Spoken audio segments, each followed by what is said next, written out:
ഇല്ല, ഞാൻ അങ്ങനെയൊന്നും പറഞ്ഞിട്ടില്ല. അല്ല നന്ദിനി, എന്തിനിങ്ങനെ പേടിക്കുന്ന? സത്യം പറഞ്ഞോ. കാളിദാസന്റെ അച്ഛൻ ഒരിക്കലും ജഡ്ജിയൊന്നും ആയിരിക്കില്ല. പക്ഷെ ഉറപ്പായിട്ടും അദ്ദേഹം ന്യായത്തിന്റെ പക്ഷത്തെ നിൽക്കുള്ളൂ. ധൈര്യമായിട്ട് പറയുന്നേ. അത് നന്ദിനി, എന്തെങ്കിലും പറയാനുണ്ടെങ്കിൽ ഒന്ന് വേഗം പറയ്. അതെ, എന്തിനാ നിങ്ങളിങ്ങനെ ബഹളം വെക്കുന്നേ? നിങ്ങളിങ്ങനെ ബഹളം വെക്കുന്നുണ്ടോ നമ്മുടെ വീട്ടിലുള്ള എല്ലാവരും അവരുടെ മനസ്സിലുള്ള കാര്യങ്ങൾ പുറത്തു പറയാതെ നീറിക്കൊണ്ടിരിക്കുന്നേ? ഒന്ന് പതുക്കെ സംസാരിക്കാം, അമ്മ കിടന്നുറങ്ങുക. മോളെ, നീ പറഞ്ഞ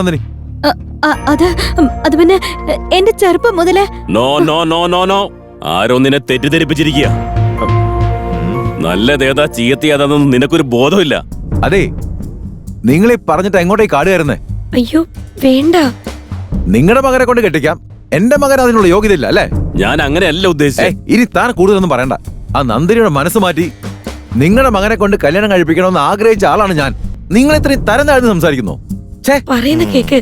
നന്ദിനി ആഗ്രഹിച്ച പോലെ എന്റെ മകനെ കൊണ്ട് തന്നെ ഞാൻ അവളെ കെട്ടിച്ചിരിക്കും. ഇതെന്റെ വെല്ലുവിളിയാ. ചേട്ടാ ഒന്ന് പതുക്കെ. നീ ഇനി അധികം സംസാരിക്കണ്ട, മിണ്ടാതിരുന്നാ മതി. ആരോട് എന്താ സംസാരിക്കണ്ടെന്ന് വല്ല ബോധമുണ്ടോ നിനക്ക്? അതെ, എനിക്ക് ഇപ്പോഴെല്ലാ കാര്യങ്ങളും മനസ്സിലായത്. തമ്മി തല്ലി പിരിയണ്ടല്ലോ എന്ന് കരുതി മര്യാദയ്ക്ക് ഞാൻ സംസാരിക്കുമ്പോ ബഹളം വെച്ച് എല്ലാരെയും ഭയപ്പെടുത്തി ഇവിടെ അഭിപ്രായം പറയാനുള്ള സ്വാതന്ത്ര്യം പോലും ഇല്ലാതാക്കിയില്ലേ? ഇനി ഇതിവിടെ ഞാൻ സമ്മതിക്കില്ല. വെറുതെ ആവശ്യമില്ലാതെ ബഹളം വെച്ച് പ്രശ്നം ഉണ്ടാക്കരുത്. അമ്മാവനതൊക്കെ കേട്ട് സഹിച്ച് മിണ്ടാ നിക്ക. നീ പറഞ്ഞു വരുന്നെന്താ? അവർക്ക് ദേഷ്യം വന്ന് എന്നെ അടിച്ചങ്ങ് കൊന്നുകളയുന്നോ? ദേ ഹരി, നിന്റെ സംസാരം കുറച്ച് ഓവറാകുന്നുണ്ട്. അതെ, ആ കുട്ടിക്ക് എന്റെ മകനെ ഇഷ്ടമായിന്ന് തുറന്നു പറഞ്ഞ സ്ഥിതിക്ക് നിങ്ങൾ സന്തോഷമായിട്ട് അവരുടെ കല്യാണം നടത്തി തരുമെന്നോ വിചാരിച്ചേ?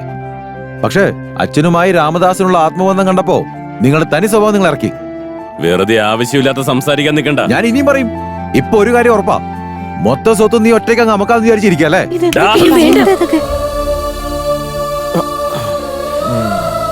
നിർത്തിക്കോ നീ.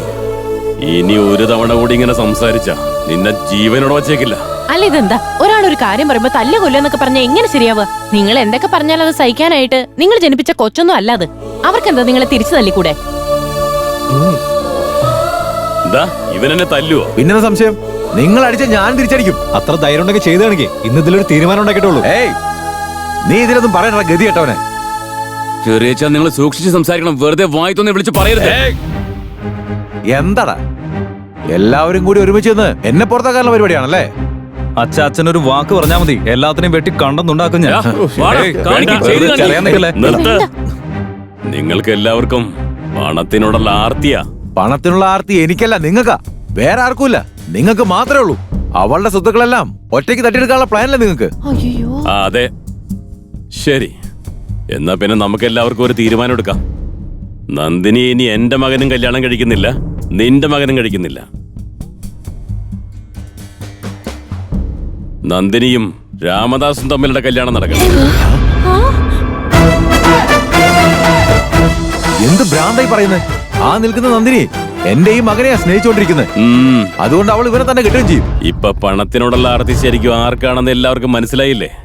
നിശ്ചയം കഴിഞ്ഞിട്ടും എന്റെ മകനായിട്ടുള്ള കല്യാണം വേണ്ടെന്ന് വെച്ചു. ഇപ്പൊ രാമദാസുമായിട്ട് കല്യാണം നടത്താന്ന് പറഞ്ഞപ്പോ എന്റെ മകനെ അവൾക്ക് ഇഷ്ടമാണ്, അവനുമായിട്ടുള്ള കല്യാണം നടത്തണമെന്ന് പറയുന്നു. പണത്തോടുള്ള ആർത്തി ആർക്കാന്നാ ഇപ്പൊ നീ തന്നെ ശരിക്കും ഒന്ന് ആലോചിച്ച് നോക്ക്. ഇനി ഒന്നും വേണ്ട, നിർത്തിക്കോ. ഞാൻ പറഞ്ഞു നടക്കും. 16-ാം ദിവസം ചടങ്ങുകളൊക്കെ കഴിയുമ്പോ നിങ്ങൾക്ക് നിങ്ങളുടെ വഴി, എനിക്ക് എന്റെ വഴി. അതിനെ 16 ദിവസത്തിന്റെ ആവശ്യമൊന്നുമില്ല. ഇന്ന് ഈ നിമിഷം തന്നെ എല്ലാം അവസാനിച്ചു. ഇനി ഞാൻ വേറെ, നിങ്ങൾ വേറെ. എന്റെ അച്ഛന്റെ ദേഹത്ത് കൈവച്ചനുണ്ടല്ലോ. വേണ്ട, എല്ലാവരും ശ്രദ്ധിച്ചു കേട്ടോ. 16-ാം ദിവസം ചടങ്ങുകളൊക്കെ അവസാനിക്കുമ്പോ രാമദാസും നന്ദിനിയുമായിട്ടുള്ള വിവാഹം ഇതേ വീട്ടിൽ വെച്ച് നടത്താൻ പോകും. അയ്യോ, എനിക്ക് വേണ്ടി നിങ്ങൾ രണ്ടുപേരും കൂടെ അടികൂടൊന്നും വേണ്ട. അയ്യോ, അരുത് വല്യച്ഛ, അരുത്. അത്രയും സ്വത്തൊക്കെ ഉള്ള ഒരു കുട്ടിയെ ഒരിക്കലും എന്നെ കൊണ്ട് മെയിൻറ്റെയിൻ ചെയ്യാൻ പറ്റില്ല. അതുകൊണ്ടാ. വേണ്ട വല്യച്ഛ, വേണ്ട. എനിക്ക് വേണ്ട. നല്ലത് നടക്കാൻ വേണ്ടിയാടാ വല്യച്ഛൻ ഇങ്ങനെ സംസാരിക്കുന്നത്. നീ ഒന്ന് സമ്മതിക്കുമോ? അതുകൊണ്ടല്ലേ എനിക്ക് പേടിയാണ്. വീണ്ടും ആലോചിക്കുന്നത്. ഇവരൊക്കെ ഇത്രയും പറയുന്നില്ല, നീ സമ്മതിക്കടാ മോനെ. കാരണവന്മാരുടെ വാക്ക് ധിക്കരിക്കാൻ പാടില്ല. സമ്മതിക്കും മോനെ. ശരിയെന്നാ. അതെ അതെ, എനിക്ക് ഇഷ്ടമല്ലാത്ത ഈ മഹാഭാഗ്യത്തെ നിങ്ങളുടെയൊക്കെ സ്നേഹത്തിന് മുമ്പിൽ വെച്ച് ഞാൻ ഉൾക്കൊള്ളാം വലിയച്ഛ. ശരിക്കും മോനെ. എന്നെ അനുഗ്രഹിക്കണം വലിയച്ഛ. നന്നായി വരട്ടെ മോനെ. മോനെ, നീ പൊളിച്ചടിക്കടാ. ചോട്ടാ ഭീം, ഒന്നിങ്ങോട്ട് മാറിയുന്നേ. നീ ഒന്നും ആലോചിച്ച് വിഷമിക്കണ്ട മോളെ. ദേ നോക്ക്, എല്ലാ പ്രശ്നങ്ങൾക്കും എന്തെങ്കിലും ഒരു സൊല്യൂഷൻ ഉണ്ടാവുമല്ലോ. അവര് തമ്മിലുള്ള പ്രശ്നങ്ങളൊക്കെ അധികം വൈകാതെ തന്നെ മാറിക്കോളും.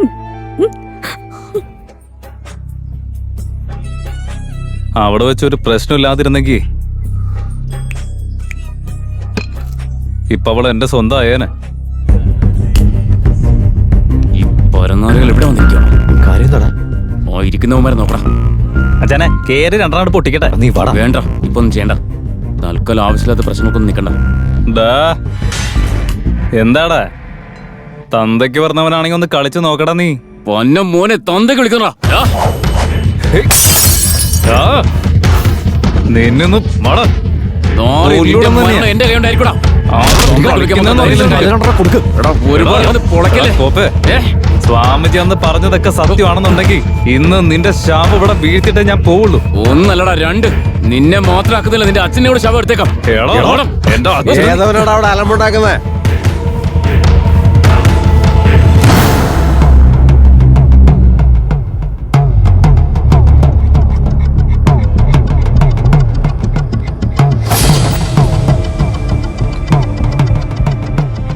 വേണമെങ്കിൽ എടുത്ത് അടിക്കടാ. ദാ, നിനക്ക് രാമദാസിനെ അറിയോ?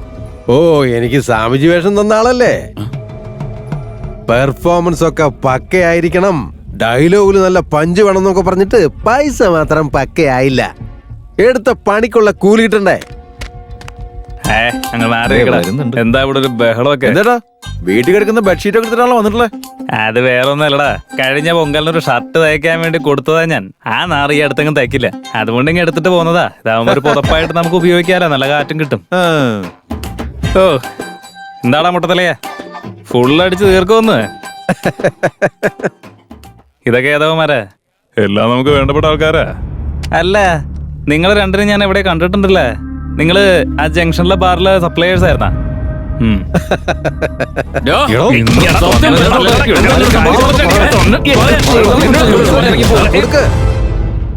എടാ ഏതവന്മാരാണ് നിങ്ങള്? എന്നെ ഇങ്ങനെ എടുത്തിട്ട് അടിക്കുന്നത് എന്തിനാ? ഞങ്ങൾ ആരാണെന്ന് നിനക്ക് അറിയില്ല അല്ലേ? ഇതിനു വേണ്ടിയായിരുന്നാ നിങ്ങളെല്ലാരും കൂടി തല്ലിയേ? തല്ലുന്നതിന് മുമ്പ് ഒരു വാക്ക് ചോദിച്ചാ പോരായിരുന്നാ? സകലത് ഞാൻ തന്നെ പറഞ്ഞു തരായിരുന്നല്ലോ. നീ എന്നോട് മര്യാദക്ക് വന്നിരുന്നെങ്കിൽ ആ രാമു അവിടെ ഷൈൻ ചെയ്യാൻ നിക്കത്തില്ലായിരുന്നു. എല്ലാം നശിപ്പിച്ചിട്ട് വന്നിരിക്കുന്ന കണ്ടില്ലേ? വേണ്ട, ആവശ്യമില്ലാതെ എന്റെ മെക്കെട്ട് കയറുന്ന എന്തിനാ? ആട്ടുന്നവനെ വിട്ടിട്ട് ആട്ടുന്ന പാവാൻ അടിച്ചിട്ടെന്ത കാര്യം? സകല പരിപാടിയും ചെയ്ത തടിയനായിരുന്നു. എന്നെ ഒരു കാര്യം ഏൽപ്പിച്ച് ഞാൻ നല്ല വെടിപ്പായിട്ട് അങ്ങ് ചെയ്തു തീർക്കും. ഈ കാര്യങ്ങളൊക്കെ വീട്ടിൽ വന്ന് പറഞ്ഞോളില്ലേ? അയ്യോ, കാശ് കിട്ടിക്കഴിഞ്ഞാ വീട്ടിലെന്നല്ല ഒരു 2 അടിച്ചിട്ട് ഈ നാട് മൊത്തം ഞാൻ വിളിച്ച് പറഞ്ഞു നടന്നോളാം. എന്റെ പൊന്നോ, ചെല്ല് ചെല്ല്, പൊക്കോ പൊക്കോ. എന്നോട് എന്റെ ചേട്ടൻ ക്ഷമിക്കണം, എനിക്കൊരു തെറ്റ് പറ്റിപ്പോയി. ഞാൻ ചെയ്തു പോയ തെറ്റിന് എന്നോട് ക്ഷമിക്കണം ക്ഷമിക്കണം ചേട്ടാ. തെറ്റ് സംഭവിച്ചു നിനക്ക് മാത്രമല്ലല്ലോ, ഞാനും തെറ്റ് ചെയ്തില്ലേ? ഇപ്പോ ഞാൻ മുന്നിൽ നിന്ന് എല്ലാവരുടെയും നന്മയ്ക്ക് വേണ്ടിയിട്ട് രാംദാസിന്റെയും നന്ദിനിയുടെയും കല്യാണം നടത്താൻ തീരുമാനിച്ചു. പക്ഷെ അവൻ എത്ര വലിയൊരു ചതിയനാണെന്ന് നോക്കി. എന്നാലും എന്റെ ജീവിതത്തിൽ ഒരുപാട് വലിയ ആൾക്കാരെ ഡീൽ ചെയ്തിട്ടുണ്ട്. എത്ര വലിയ കൊലകൊമ്പന്മാരെ വരുതിയിൽ കൊണ്ടുവന്നിട്ടുണ്ട്. എന്നിട്ടാ എന്നെ തന്നെ അവൻ പറ്റിച്ചില്ലേ? അച്ഛാ, എല്ലായിടത്തും ഞാൻ ചെന്ന് അന്വേഷിച്ചു. അവരെ 4 പേരുടെ പൊടി പോലും കാണാനില്ല. അവരുടെ കള്ളത്തരം നമ്മൾ കണ്ടുപിടിച്ചെന്ന് മനസ്സിലാക്കിയപ്പോ കുടുംബത്തോടെ അവർ രക്ഷപ്പെട്ടു കാണും. പുലി പിന്നിലേക്ക് പതുങ്ങുന്നുണ്ടെങ്കിൽ അത് മുന്നിലേക്ക് കുതിക്കാൻ വേണ്ടിയെന്നാ പറയാറുള്ളത്. എന്തൊക്കെയായാലും നാളത്തെ ചടങ്ങുകൾ അവസാനിച്ച് നമ്മൾ പോകുന്നത് വരെ നമ്മളെല്ലാവരും പ്രത്യേകം ശ്രദ്ധിക്കണം. അമ്മാവ, അവന്റെ കാര്യം ആലോചിച്ച് നിങ്ങൾ ടെൻഷൻ അടിക്കണ്ട. അവന്റെ കാര്യം എനിക്ക് വിട്ടേക്ക്. Be careful.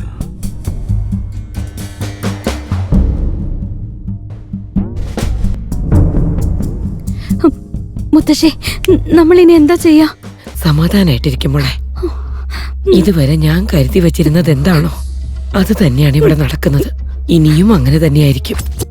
കാര്യങ്ങളൊക്കെ ഞാൻ പറഞ്ഞ പോലെ ചെയ്തേക്കാം. അതെ, ആ സാറ് വരുന്നുണ്ട്.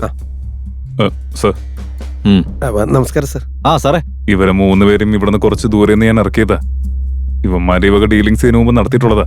സാറ് പറയുന്ന കാര്യം വെടിപ്പായിട്ട് ചെയ്തിട്ട് അവരങ്ങ് തിരിച്ചു പോക്കോളും. ഒരുത്തനും കണ്ടുപിടിക്കാൻ പറ്റത്തില്ല. ശരി. അയ്യോ എന്റെ ദൈവമേ, നന്നായിട്ട് പഠിക്കണം, സമയത്തിന് ഭക്ഷണം കഴിക്കണം. ഇല്ല ചേച്ചി, മനസ്സിലായില്ലേ മോളെ? അവളെ കണ്ടോ? ഇല്ല, കണ്ടില്ല. എന്താ ചെയ്യാ? അവരെവിടെയെങ്കിലും പോകുന്ന കാര്യം പറഞ്ഞിരുന്നു. അറിയില്ല, എവിടെ പോയതായിരിക്കും? ഒന്നും പറഞ്ഞില്ല. ലക്ഷ്മി, ലക്ഷ്മി, എടി ലക്ഷ്മി, അല്ലേട്ടാ അത് അവളുടെ മുതല കണ്ണീര് അവൾ ഇറങ്ങിപ്പോയതാന്ന് എനിക്ക് മനസ്സിലായിടി. അമ്മാവ അത് പിന്നെ ഡാ, മിണ്ടരുത് നീ. ഞാൻ എത്ര തവണ പറഞ്ഞതാ, എന്നിട്ട് എവിടെയായിരുന്നു? ഇപ്പൊ സമാധാനായില്ലേ? എനിക്ക് മനസ്സിലാവുന്നുണ്ട്, അവൻ ഇത്രയും ധൈര്യത്തിൽ കളിക്കുന്നുണ്ടെങ്കിൽ ആരോ അവനെ ഇവിടെ നിന്ന് സഹായിക്കുന്നുണ്ട്. എടാ പതുക്കെ ഇളക്കല്ലേ, പതുക്കെ നിലത്തിടല്ലേ, കൊണ്ടുപോ പതുക്കെ. പതുക്കെ ഇറക്കി പോയി. വിളിച്ച ഇവന് സകല സത്യങ്ങളും അറിയാം. ഡാ, എവിടെയാടാ അവര്? എവിടെയാ ഉള്ളതെന്ന് എനിക്കറിയാം, പക്ഷെ ഞാൻ പറയത്തില്ല. കാരണം എന്താ? ഞാൻ ബാറിൽ കയറി മര്യാദക്ക് സമാധാനമായിട്ട് അടിക്കുകയായിരുന്നു.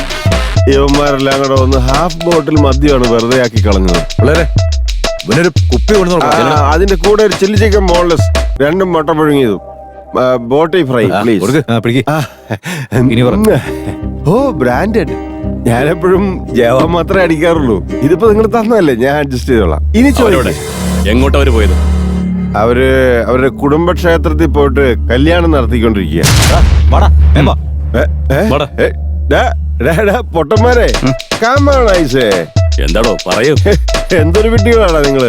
ഞാൻ ക്ഷേത്രമാണെന്ന് പറഞ്ഞോടാ. നിങ്ങൾ ഏത് ക്ഷേത്രത്തിലാണോ നോക്കാൻ പോകുന്നത്?